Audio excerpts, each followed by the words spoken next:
अस्सलाम वालेकुम। कैसे हैं आप? उम्मीद करती हूँ सब ठीक होंगे। आपने बनाया बीफ कोफ्ते का सालन।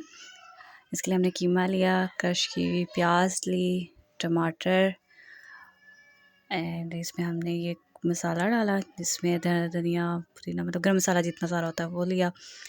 कीमे को हमने डाला चॉपर में। इसमें हमने प्याज डाला, साथ में जो नमक मिर्च और जो मसाला था वो उसको हमने पहले थोड़ा सा चॉप कर लिया था, फिर हमने उसको इस मशीन में ऐड कर दिया। हमने इसमें आपको नज़र आ रहा होगा मसाले ऐड हो रहे हैं। अब हम इसको अच्छी तरह ग्राइंड कर लेंगे, क्योंकि जितना कीमा अच्छी तरह से ग्राइंड हुआ होगा मज़ीद उतने ही अच्छे सॉफ्ट और मज़े के आपके कोफ्ते तैयार होंगे। देखिए ग्राइंड करने के बाद इस तरह हमने राउंड शेप दी।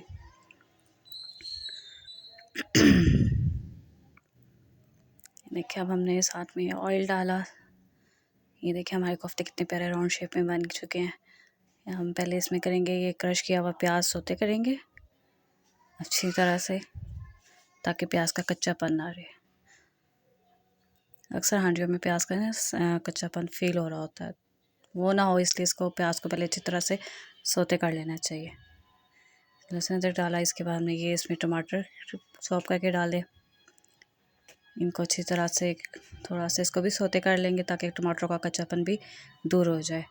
पहले तो हमने जो कोफ्ते बनाए थे उसमें मसाला ऐड किया था, मतलब नमक मिर्च, लेकिन क्योंकि अब हम इसका नीचे ग्रेवी बना रहे हैं तो इसमें भी हम अपने हस्बे ज़ायक़ा अपनी नमक मिर्च ऐड करेंगे। हम चूँकि थोड़ा स्पाइसी खाते हैं इसलिए हम तो ज़्यादा ऐड करते हैं। आप लोग अपनी मर्ज़ी से जितना चाहे ऐड कर सकते हैं।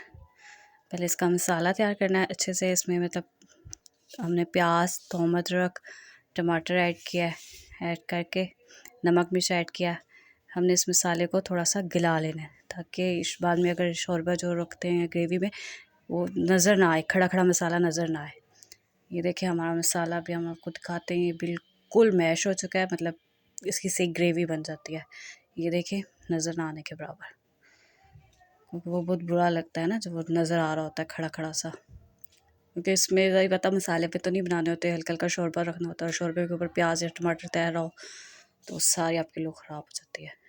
हमने कोफ्ते डालने से पहले नीचे थोड़ा सा पानी डाला। अब हम इसमें आराम एहतियात से ये कोफ्ते डाल देंगे। पानी हमने इसलिए डाला ताकि नीचे ना लगे, थोड़ा सा पानी होगा ना तो ये नीचे नहीं लगेंगे, और वैसे भी इनको थोड़ा सा सख्त करते हैं पहले ताकि ये टूटे ना, इसलिए हमने इसमें कर लिया। फिर हमने इनको थोड़ा सख्त कर लिया था, पानी डालने के बाद थोड़ी देर छोड़ दिया था। फिर हमने इसमें दही शामिल की। दही शामिल करके इसको हल्का सा भूनेंगे, बड़े एहतियात के साथ चमचा हिलाना है ताकि ये बिल्कुल टूटे ना। वैसे तो अब इनका टूटने का जवाज़ नहीं है, क्योंकि हमने इसमें पानी ऐड करके जब कोफ्ते डाले थे तो थोड़ी देर इनके हल्की आंच पे छोड़ दिया था। उस आंच पे छोड़ने से मतलब यही था कि हल्के से सख्त हो जाए, मतलब बिल्कुल सख्त नहीं रोटी की तरह, मतलब इस तरह हो जाए कि टूटे नहीं।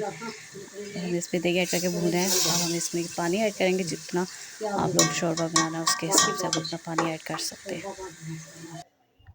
ये देखिए हमारे कोफ्ते तैयार हो गए हैं, इनकी ये फाइनल लुक। आपको मेरी रेसिपी पसंद आई हो तो मेरे चैनल को सब्सक्राइब कीजिएगा और लाइक शेयर लाजमी कीजिएगा।